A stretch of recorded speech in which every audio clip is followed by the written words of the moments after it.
Hello everyone and welcome to today's webinar.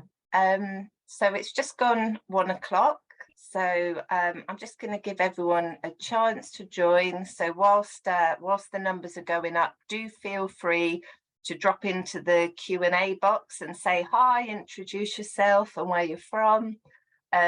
Just to let people know, we've disabled the chat feature as we've discovered it can cause problems for some people using screen readers. Amy, I'm very sorry about the flashing on my camera. I'm trying to deal with it now. It's not the lights. I will see if I can do something to get rid of it. No problem, Deborah. It's absolutely fine. Okay. So I think we've got most people on now, so I'm really glad you could all make it this afternoon. So let's make a start. So welcome to the Higher Education Digital Accessibility webinar today with myself, Amy Lowe, Service Delivery Director here at AbilityNet.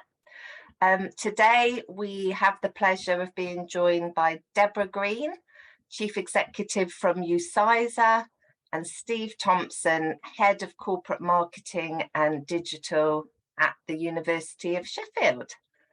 So before we get started, I'm just going to run through a few bits of housekeeping. So first of all, we're joined today by my clear text, who will be providing live captions. You can turn those on if required using the CC option on the control panel. And additional captions are available via streamtext.net/player?event=AbilityNet. And the slides we'll be sharing are available at slideshare.net/AbilityNet and also on our website at abilitynet.org.uk/HE-PSBAR. If you do have any technical issues and you need to leave early, don't worry, you'll receive an email in a couple of days' time and that will have the recording, transcript and slides. So depending on how you've joined the webinar today, you'll find a Q&A window. If you want to ask our panelists any questions, do drop those into the Q&A area for them to address at the end of today's session. And any questions that we don't have time to answer live will be available as a Q&A on our website and underneath the webinar recording. And also, please do, if you wouldn't mind, take a moment to fill out our feedback form, which will be provided as you leave the webinar. So just to kick off with a little bit about AbilityNet for anybody who's never come across us before. So AbilityNet are a technology charity that exists to remove barriers to participation for disabled people at work, in education and in day-to-day life. And we do this by providing services to individuals, giving recommendations for assistive technologies or adaptations to meet their needs. And we also offer a wide range of consultancy and training services to organisations, all geared towards offering an inclusive student and staff experience. So let's get underway with today's webinar. So it's now over 5 years since the PSBAR came into law. And I don't know about anyone else on the call, but it really does not seem that long ago, does it? And today we're going to be looking back to where we started, preparing for the legislation, and also discussing how far we've come. And joining me are two fantastic panelists who can provide different perspectives on this. So I'm going to be speaking with Deborah about the experiences of the UCISA membership and how their approaches and focuses have evolved over the 5 years. And also with Steve, reflecting on the journey that University of Sheffield has been on, including its experience of being monitored by the government digital service and surviving to tell the tale. So in just a moment, I'm going to share a few findings as well from our digital accessibility survey. But first of all, I wanted to ask our audience in a quick poll, what are the top barriers to improving digital accessibility in your organisation? And you're welcome to select one or more of these options. So there's a bit of a list there. So you can choose from procurement of inaccessible solutions or elements. So that perhaps coming in and, you know, meaning that your position of compliance is falling back. A lack of understanding of the business case and benefits of implementing accessible practices. General lack of awareness of digital accessibility. Lack of budget for external support. No or low senior team member involvement. Oh, we've got lack of awareness of digital accessibility twice. You don't have to tick it twice. Lack of internal skills or experience, procurement of inaccessible solutions or elements, and then limited or no budget allocated. So we'll give it a little moment for people to tick all the ones that apply to them.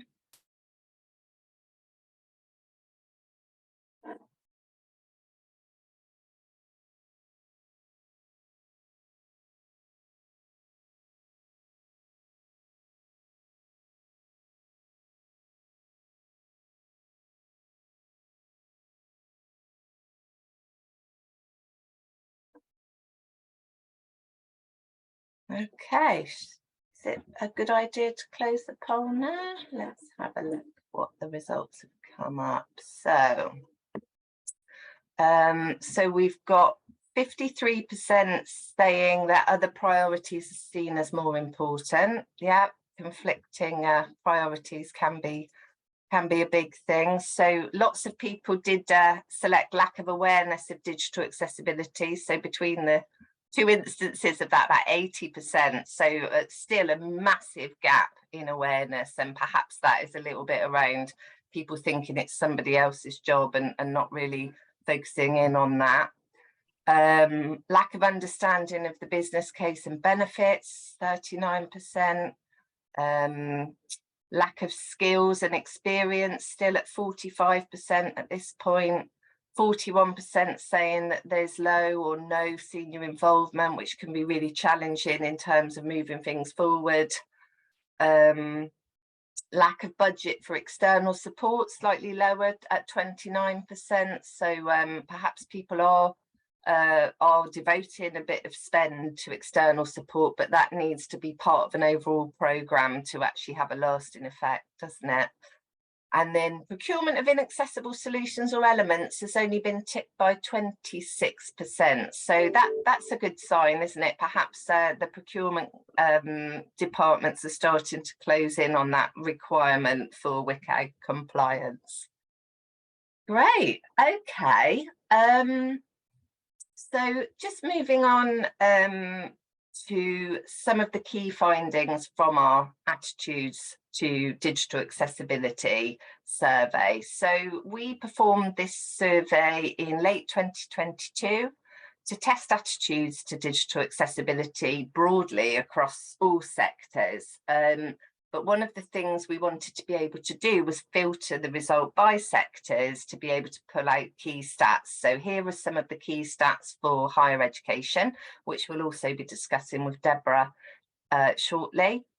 So following on from the poll, our survey showed there were also many mixed reasons cited for the most significant barriers. But 61% said it was because of lack of awareness of digital accessibility, in line with our poll today, and 57% said there was a lack of internal skills or experience. And reflecting on the increasing focus and value placed on creating conditions in higher education establishments for underrepresented groups to thrive, 80% of the HE respondents' organisations did have a diversity and inclusion strategy, And in 79% of those, it directly references disability. However, only 34% of them said that digital accessibility was included in that strategy. And we always say to institutions we're working with how important it is to try and hang digital accessibility off existing core or high profile strategies rather than having a separate bolt-on strategy. And these statistics do evidence a bit of a missed opportunity here, don't they, to bring those two things together. Right, so without further ado, let's meet the panel. I'm absolutely delighted to be joined today by Steve and Deborah. Would you like to introduce yourselves to our audience? Who would like to go first? Shall I go first just because I'm on the left? Why on the not? screen. And no other reason. Hello, I'm Deborah Green. I'm the CEO of UCISA, as it says there, which means I lead the professional body for digital practitioners in the HE and FE sector. So looking after all of your IT departments and making sure they're suitably skilled. But the beauty of UCISA is it's the institution that's the member, not the individual. So that does allow us, because IT touches everything, to engage with colleagues from whatever part of the university they find themselves. All they need is an interest in that IT and digital agenda. And it's such a valuable membership organisation. You know, wherever we go, people speak about the support and value they get from their membership. So it's really lovely to have you here today, Deborah. Thank you. Steve. Hi, I'm Steve Thompson. So I joined university 10 years ago. At that point, I was head of digital, more on the marketing and comm side. And then a couple of years ago, I took over the corporate marketing side. So yeah, I've been on that journey that you referenced from about 5 years ago and lived and breathed it, and was fortunate, I suppose, to have built up quite a lot of internal contacts, which I think has been really helpful, as well as external. So yeah. Yeah, it's absolutely key, isn't it, to have that network and be able to extend into all corners of the university.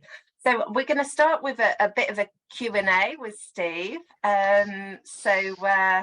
Reflecting on that journey, how did you get the honour of becoming a lead contact for digital accessibility? Was this something that you actively volunteered for, or were you voluntold, as people sometimes call it? Yeah, I think in reality, because I've got the responsibility for the website, and when the the not rumours, I suppose the news of the legislation came out, I guess back in 2016, 17, I'm not entirely sure when, it was just something that I guess I felt compelled in my team to figure out.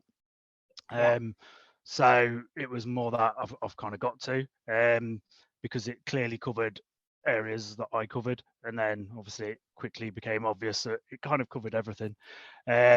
So yeah, and I was in the fortunate position, I suppose, that I was able to attend a lot of university kind of like senior level boards, those kinds of things, where I was able to, I guess, raise the risk around this, and by default then became an action owner, until really we could establish clearer areas of ownership across the university.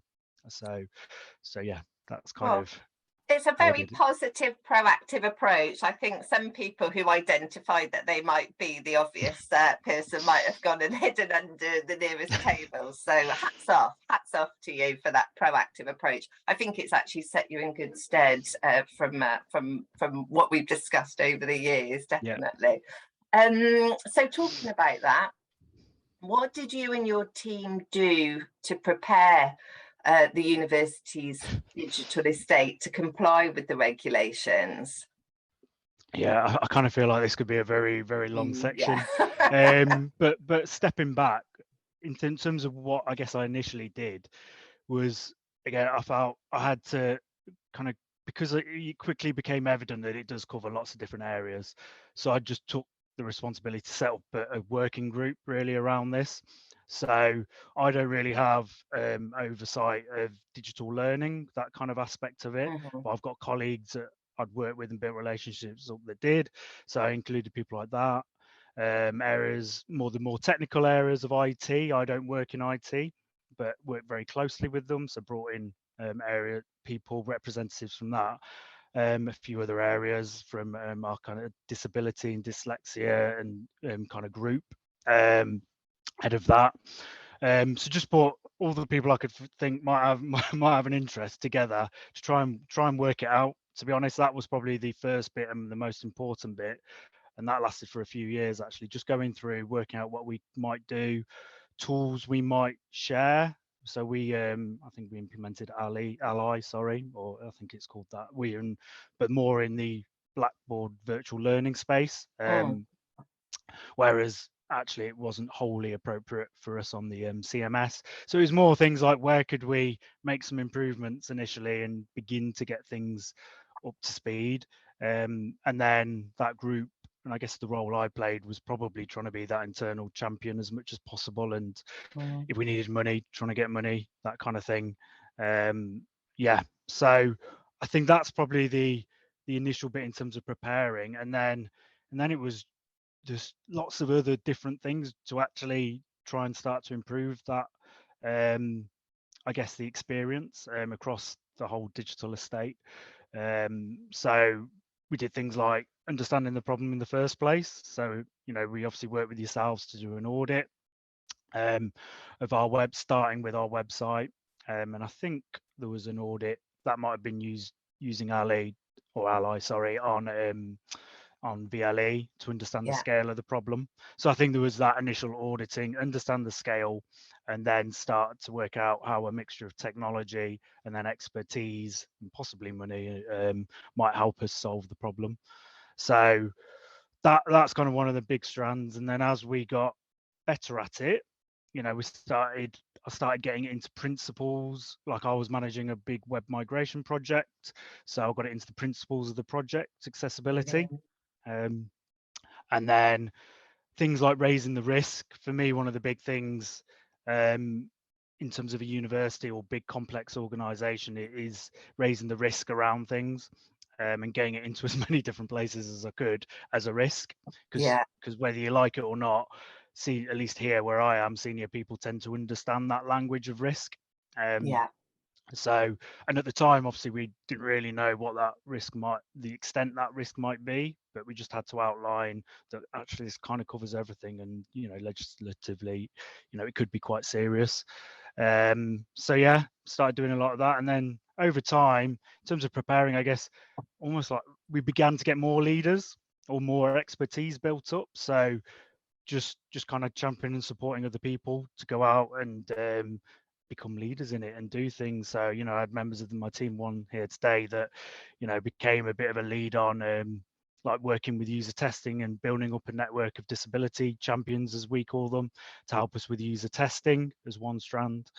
And yeah, I suppose the other thing that I did was just went out there and networked a bit. I think I came to at least one or two external things and built context, and took part in, there was a disability maturity pilot with you guys as well, which I might talk about later, but came in quite handy later in the day. So yeah, there's quite a lot to prepare. I'll stop there to pause. Well, I mean, what that really illustrates, your explanation there, is the fact that the overall project has so many moving parts, doesn't it, and different elements, and the value of having people that are equipped and motivated to take those forward, and having someone coordinating but not picking up all the actions and so yeah, talking about the maturity model pilot, because the maturity model, the HE and FE digital accessibility maturity model that AbilityNet developed in partnership with Alistair McNaught, was designed off the back of an existing model that Alistair had developed some years ago to try and bring it all together and enable people to set that benchmark or that baseline that you were talking about, Steve, and then make a prioritized plan to move forward. And one of the best things that we did when we were developing it was to gather together, I think it was 19 or 20 institutions to help us develop and pilot it, including University of Sheffield. So we learnt loads from you, getting the feed in from, but what was the value of the process for you? I think it was quite nice. It gave me a bit of confidence, actually, that we were far from mature, but we were a little bit further along than maybe some others, but also just a bit of confidence that we're broadly on the right track here. And not just me as well in my area around the website, but had colleagues from learning and teaching on there that participated and were able to use it as well. I think where so I'm laughing here because it also gave me a really good copy and paste later down the line, because eventually, which I think is part of the recommendations, I ended up on a university-wide digital equality steering group to create an action plan and work out what we might do. So having established myself as a bit of that lead, I was on that group. So when we came to then creating the action plan, which we now have specifically for disability, as well as several other inclusion and diversity and inclusion kind of action plans, I was able to literally copy and paste certain action points and put them in our plan. And now, the university has signed up to them. They're really difficult ones to reach. It's things like, every new system through procurement should meet the WCAG guide standards and things like that. So it was very helpful in that, because it was all on a plate. It made it really easy, to be honest, for me. Brilliant. And I think what we find as well, as we work with organisations using it as a consultancy tool to develop their plans, is every different institution we work with, they're getting the benefit of this guidance and framework, but we're also picking up amazing creative solutions that people are applying to working towards the different evidence points. So there's lots of different ways of going about it, but actually having that holistic approach. And I think there is just a satisfaction in seeing yourself making progress as well, isn't there? It can feel like a very, very big project in the round. So having that ability to tick things off is possibly the wrong term, but you know what I mean. Build that rigor in step by step. So moving on to your experience of being monitored by the Government Digital Service. I'm sure there's people in the audience who've already been monitored as well, but others who haven't and would really appreciate the inside track on this. What was the experience like? Yeah, I mean, at the start I did lose a little bit of sleep, mainly because I was like, come on, we've done all this work. And then I think it was 9 or 11 action points, depends how you cut it. We failed on, I think we got picked up on several what they class as serious kind of points. And then then there was some issues with the accessibility statement itself, particularly disproportionate burden. I definitely made a mistake on that bit. And then there was a couple of little bit relatively minor bits.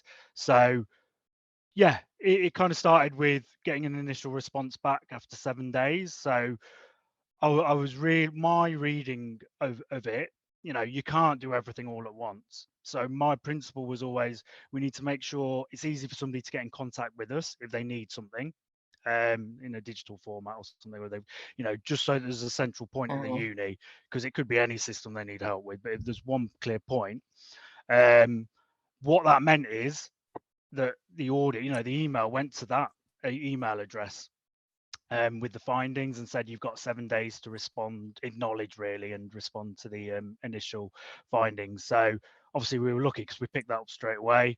And then I was able to respond to that. Then that gave us about, I think it's 12 weeks. They gave us to 12 weeks to then basically overcome all those problems. And it was interesting because I would say those problems were quite broad, in the sense that where we got pinged was things that actually my area, whilst I look after the website, I don't look after literally everything.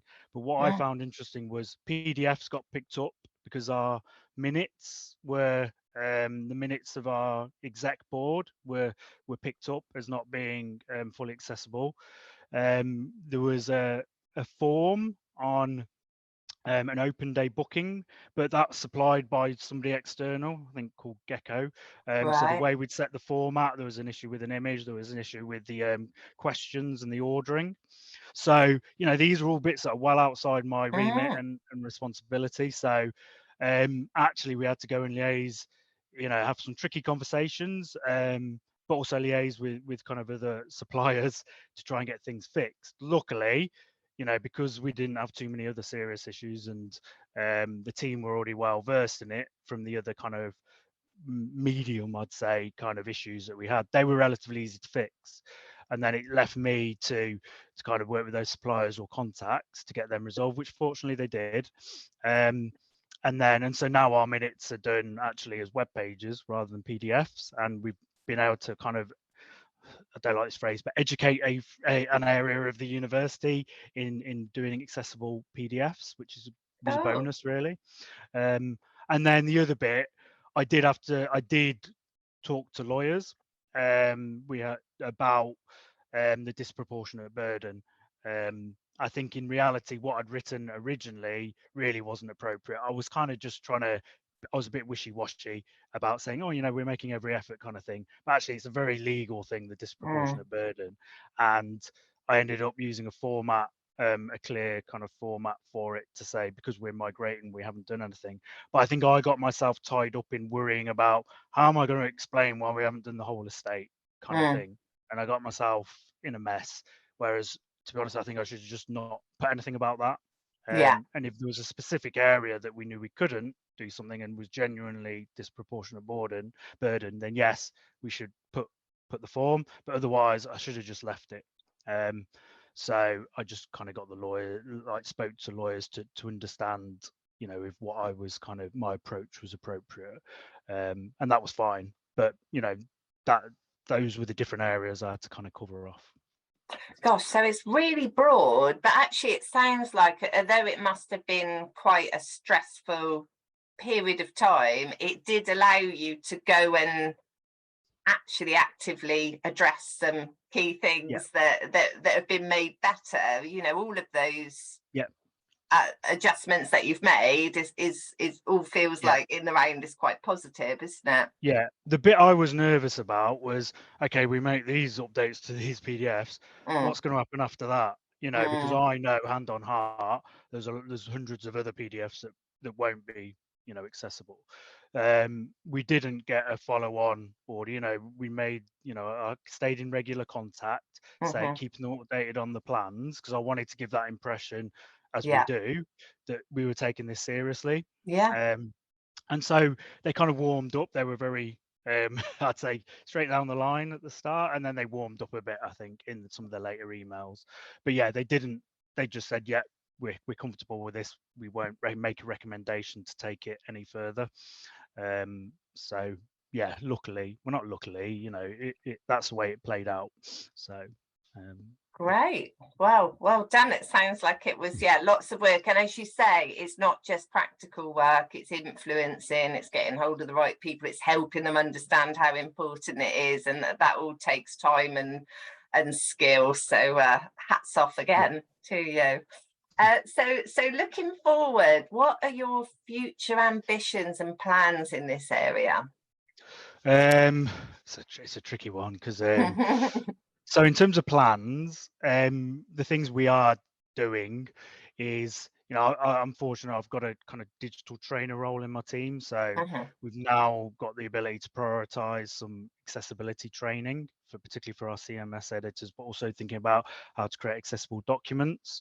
Our kind of digital learning team have done loads in that area anyway, so I'm hoping I can piggyback off that and just make it more applicable to web. So I think more on that training. Ambitions wise, I want to get it more embedded in kind of all our practices, particularly around things like user experience, so that it's not just done for, say, the web, it's done across a lot more of our kind of products, or digital products, for want of a better word. So I think doing more there. We're quite fortunate, we've got this plan, this disability action plan in place. So I think for me, the ambitions are that we actually do fulfill a lot of those big objectives that came out of the maturity model, really, around getting it as standard across everything, from procurement all the way through to testing. Yeah, it's good. And that's published publicly, isn't it? Yep. So that's quite an important thing, that students are able to see it, any other stakeholders. And I think that's a really, it shows an important commitment and keeps things moving, doesn't it? Yeah, and we spend a lot of time trying to make a table or an app type thing accessible. That has to be that's the thing you don't want to do, is it? Post an inaccessible accessibility plan. Oh, well, thank you so much, Steve, for sharing all your experiences. I can see there's loads of questions cropping up, so you're not going to get to put your feet up in the Q&A section. But we'll say thank you for now, and go to Deborah and see you in a bit for Q&A. Thank you. Deborah. Hi, Amy. Hello. So you became CEO of UCISA not that long after or it was around the time that the PSBAR came into force. Does my memory serve me correctly there? Absolutely correct. One of the first things I took on as CEO.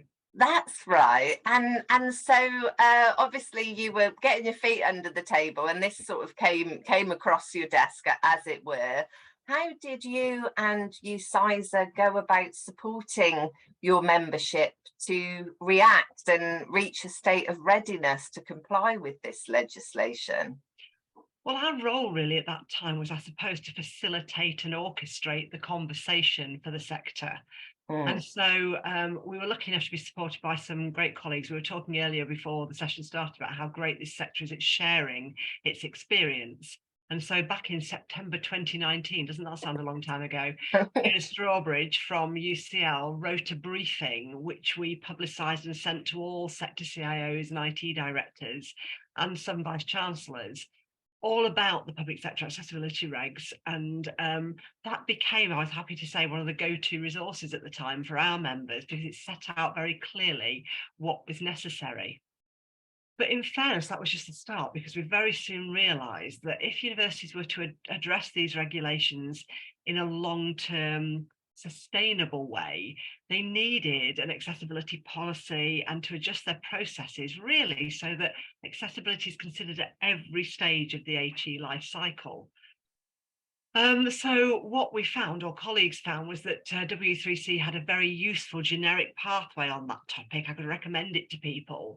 And so in December 2021, almost a year later, to follow up and see how people were doing, just before it became absolutely mandatory for the sector, again, as we held a UCISA event, and Fiona, supported by colleagues from Southampton University, Matthew Deeprose and Tamsin Smith, then really went through in detail how to implement the pathway in a higher education context. And in the spirit of UCISA, they shared an awful lot of resources, including a generic HEIT accessibility policy. And that was based on UCL's policy, and a full slide deck, which I seem to remember had 300 slides in it, if you really wanted to go through it and go into the detail that Southampton had gone through. So really, that was the start of it all, just doing what we do best, creating platforms for people to share their experience and make sure that 180 didn't have to go through what two had already done quite well.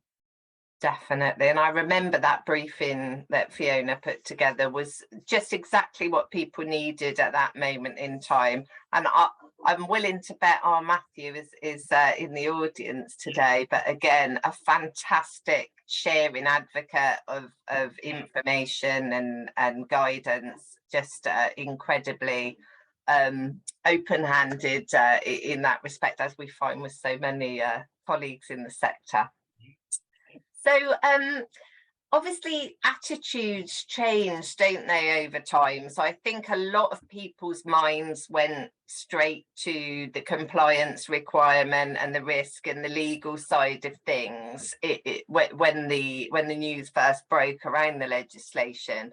But how have you, with your sort of centralized, or your view looking across the membership, seen attitudes to accessibility change in the intervening time?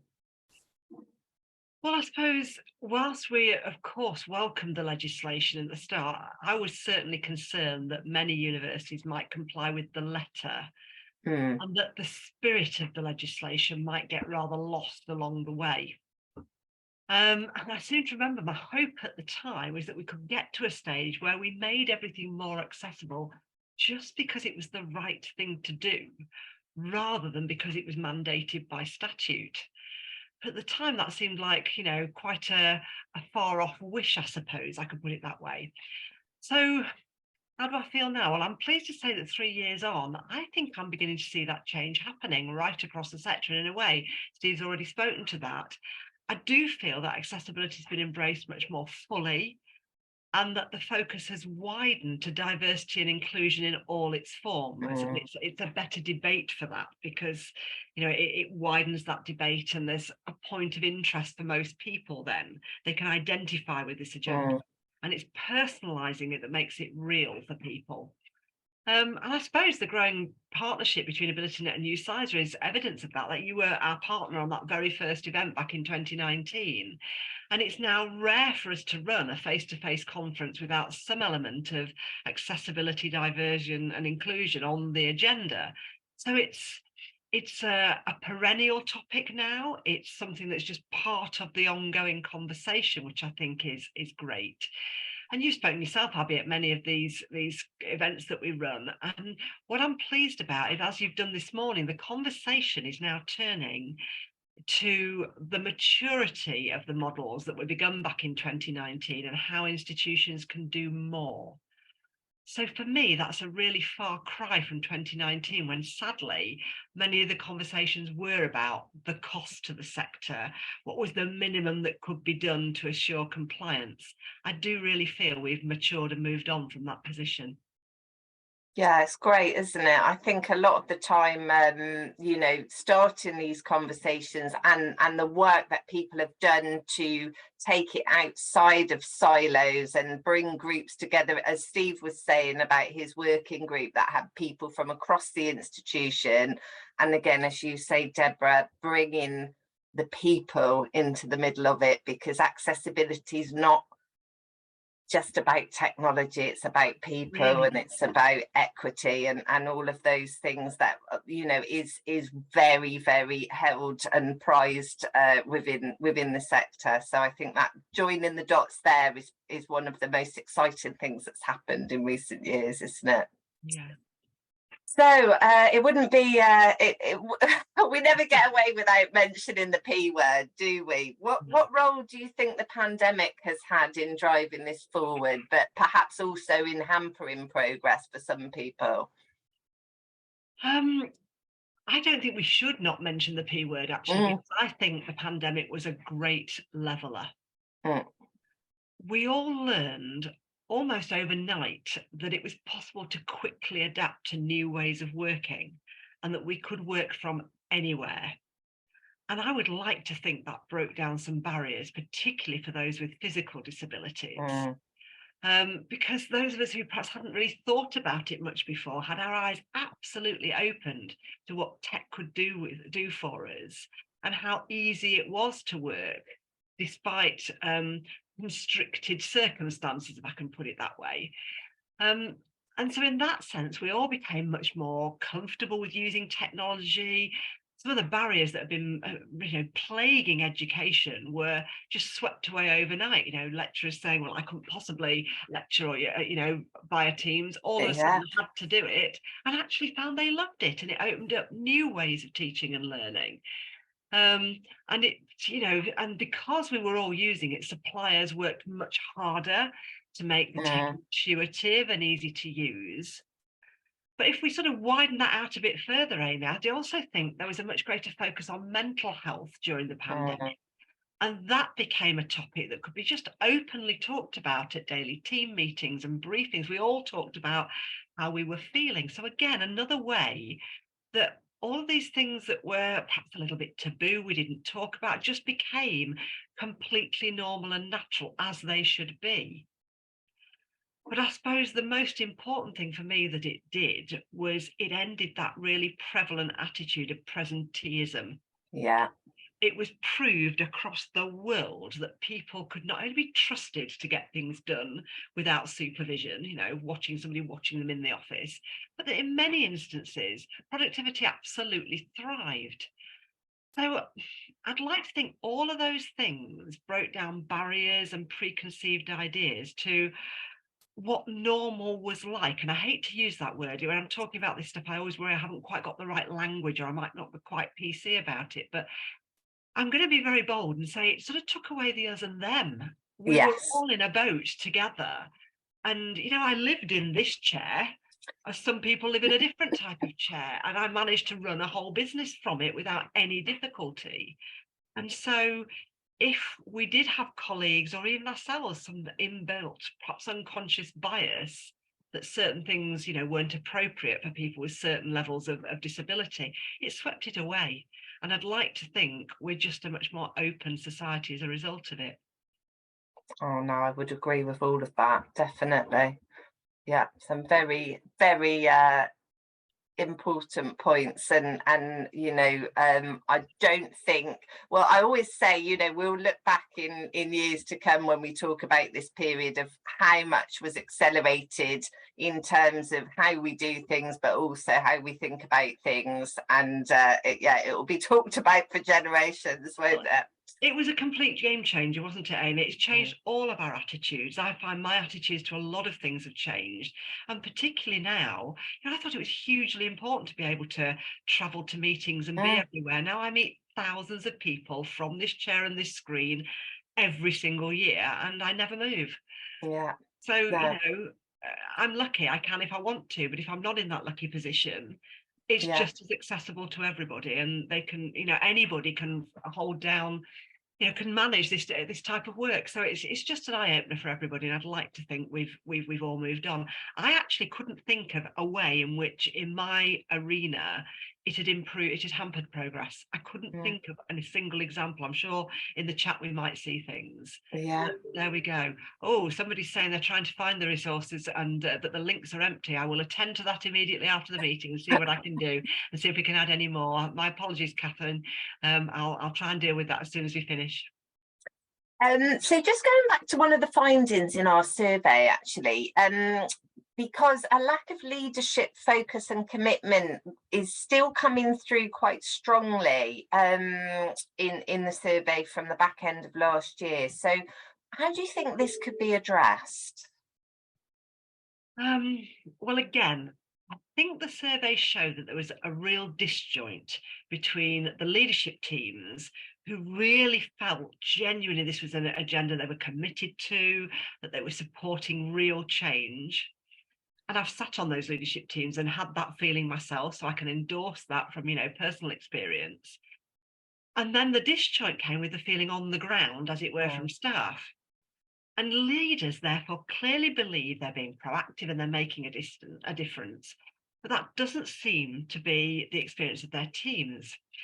So I'm sure what will happen, therefore, is your survey will prompt leadership teams to look much more closely at the impact their initiatives are having, so that they can measure their effectiveness and adapt them where necessary to ensure the change they're committed to becomes a reality. So that's one aspect of the survey. But I actually think, Amy, there's another imperative that will fuel change and greater maturity that's happening right now in the sector. It's probably the top issue in the sector right now, certainly for IT professionals. And just as the regs themselves were a catalyst for change, I really think the current environment will have a huge impact and ensure leadership teams really have to focus more on the agenda. And that environment that I'm referring to is the fact that the sector is facing huge challenges in recruiting IT and tech staff. And for me, the only way to address this is to make those jobs attractive to the widest possible pool of candidates. And we know that universities are really well placed to welcome talented people, whatever their physical abilities are. And they're well practiced, as Steve referred to, in making reasonable adjustments. It's sort of what we do. And this current recruitment market will mean they simply cannot afford to overlook talented candidates who may simply need some support or adjustment to give of their best. And I think that's going to make a huge difference. Definitely. No, that's a really good point, and that brings together then with the structure and looking as well at how your organisation is configured so that people from diverse audiences can enter the workforce and very quickly, with little sort of administration and so on, be able to access all the various supports and flexibilities that they need to thrive. And I think, again, we find we work a bit on workplace inclusion as well. We do quite a lot around, creating workplaces that are inclusive by design. Yeah.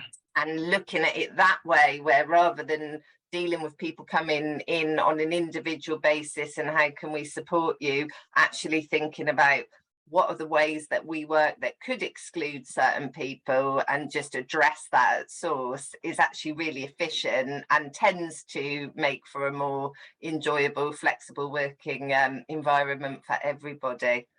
So I've got one last question for you. So what does digital accessibility mean to UCISA, and how do you communicate this to members in the wider sector? Okay, well, I think I can best answer that, Amy, by giving you a general, quite corporate answer, because, a very UCISA answer, but then I really want to narrow it down to a specific case study that I hope will embody our commitment. So for anybody in the audience that isn't aware of really what UCISA is, almost all universities in the UK are members of UCISA, which means that we represent around 25,000 people working in IT. And we represent institutions with a combined spending power of about £2 billion. So what that means is we can therefore harness the power of that collective voice and use our reach to promote inclusivity in all its guises.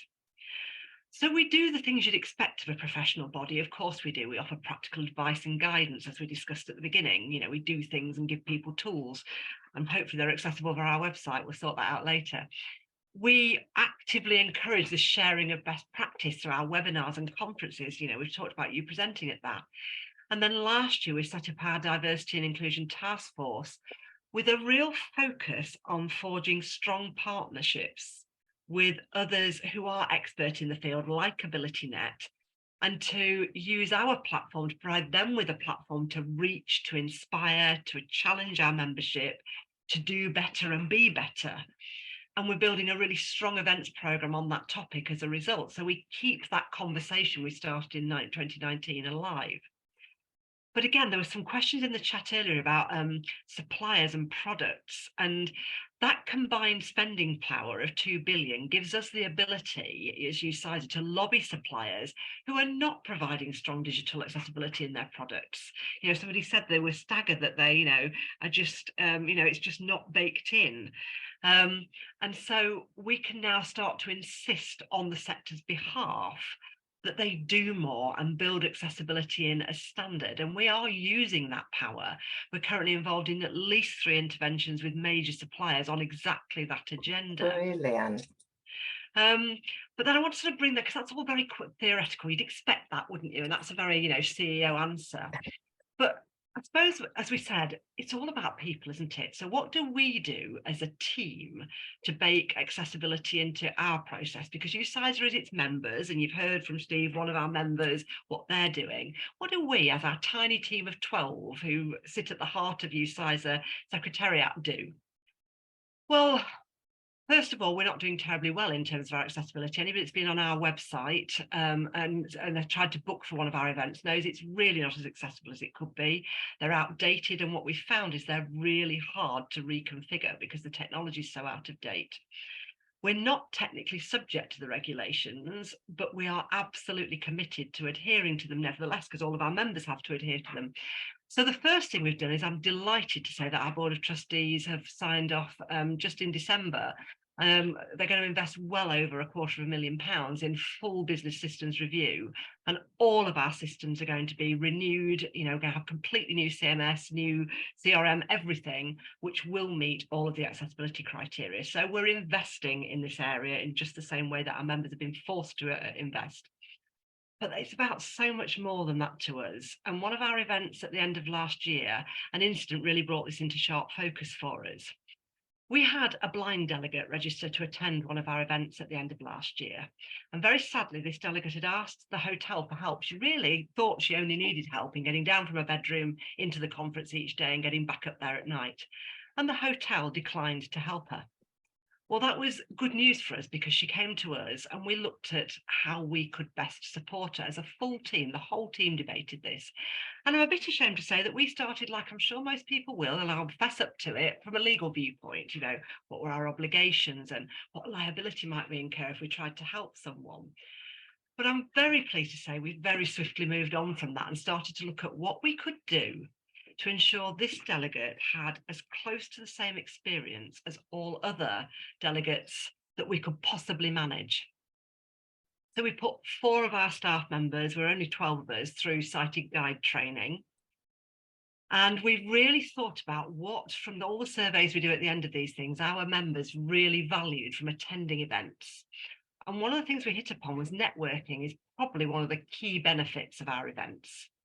So we talked to her ahead of time about what sort of companies or types of delegates that she wanted to network with. And because you can imagine, if you're blind, that's really hard. You network by saying, oh, there's Amy across the room, I'll go and have a chat with her and, you know, we can move that project on. Or there's Steve, let me go and mention him.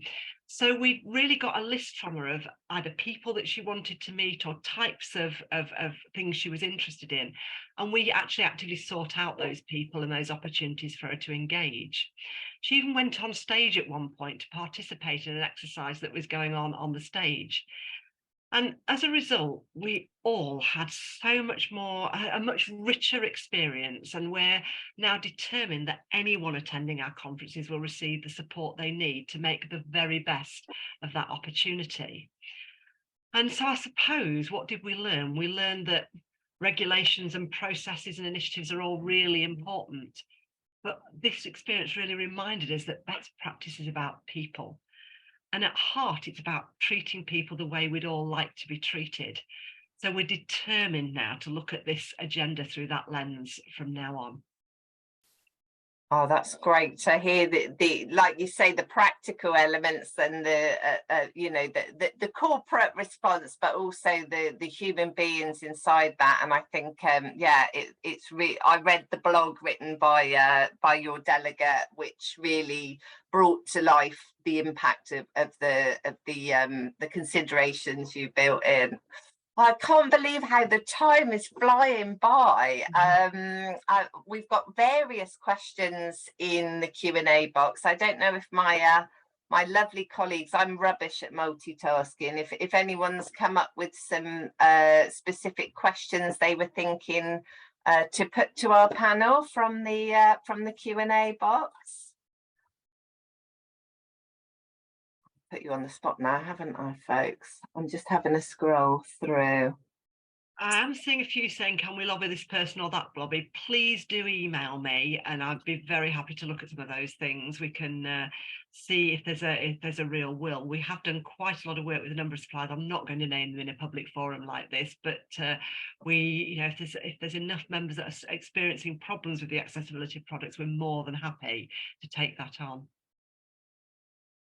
Definitely. Sorry, I'm just scrolling through. We've got lots of great questions. Just zoning in on.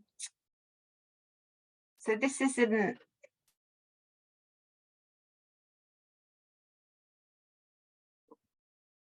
How do the regulations impact on provision and design of podcast rooms in education design? From David. I don't know, Steve, if do you have any experience on the podcast side of things? I hadn't, you know, I don't specifically know for podcasts. All I'd say is the general principle that I think, you know, when I talk to people about any of this kind, you know, particularly trying to get people to understand video. But for me, it's the same principle. It's like, imagine kind of like, can somebody, say if they're blind or they're not able to hear, can they still get the take out of the content, and can you put it in a format? So with a podcast, I'd say you provide the transcript. I wouldn't take this as verbatim, but this is a principle and the thought process that I go through, or I encourage my team members to go through. And that would, I mean, it depends on the context text that's used, but that might aid it anyway and make it more discoverable if that's available as well. So, but whether legislatively it is, I don't know.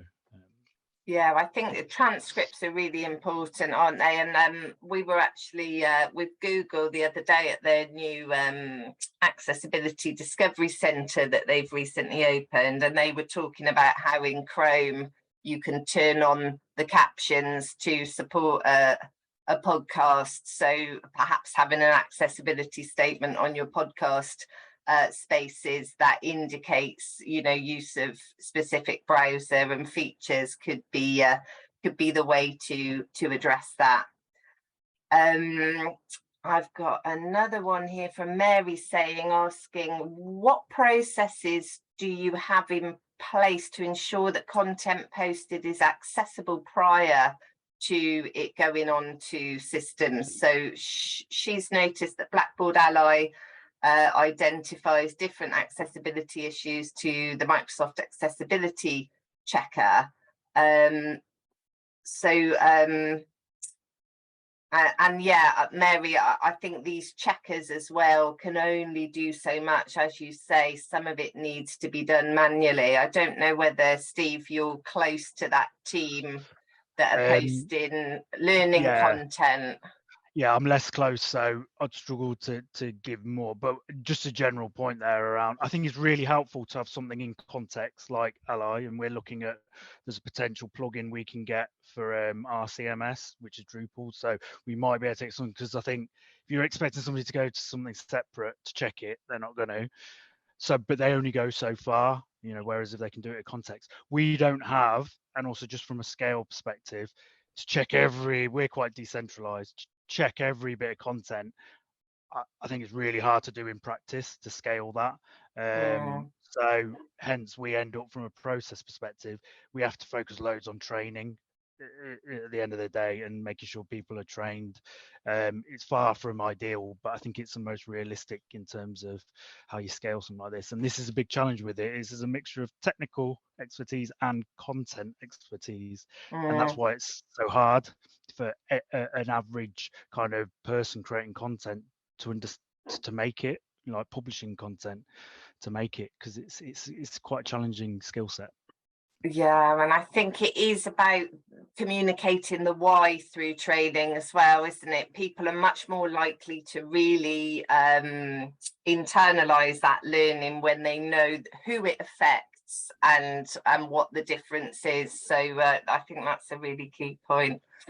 I'm looking at the time, so what we will do is wrap up any of the unanswered questions and get some responses from our lovely panel and publish those with the webinar link when we circulate it.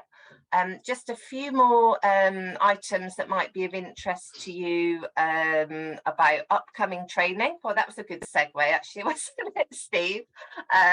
Upcoming training on digital accessibility. We've got our How to Deliver and Sustain Accessible Digital Learning for HE and FE professionals. We've also got our digital accessibility legislation on the 8th of June. And there's an on-demand course that you can purchase on how to use assistive technology in higher and further education. There's lots of other training courses coming up if you want to visit our training page to have a look at what's there. We've also got a couple of offers, one to celebrate our 25th anniversary. Happy 25th AbilityNet is the discount code to get 25% off. That code ends on the 16th of February, so get in there quickly. And we also have a bundle offer for 10 training courses for the price of 8. Anyone who is not already signed up to our newsletter, we would be delighted if you did so, to keep up to date with upcoming webinars like this, training and blogs and lots of other news. And we've got a full programme of webinars for 2023. There's one coming up for our finance and insurance sector workplace focus webinar, so more details on that soon. But thank you again, Deborah and Steve, for your time and your fantastic storytelling, really, about how far we've come together as a sector. So have a lovely rest of the afternoon, and please, everybody, if you would kindly complete the feedback form, that would be really, really kind of you, and we'll be in touch with you soon with the recording. Thanks very much.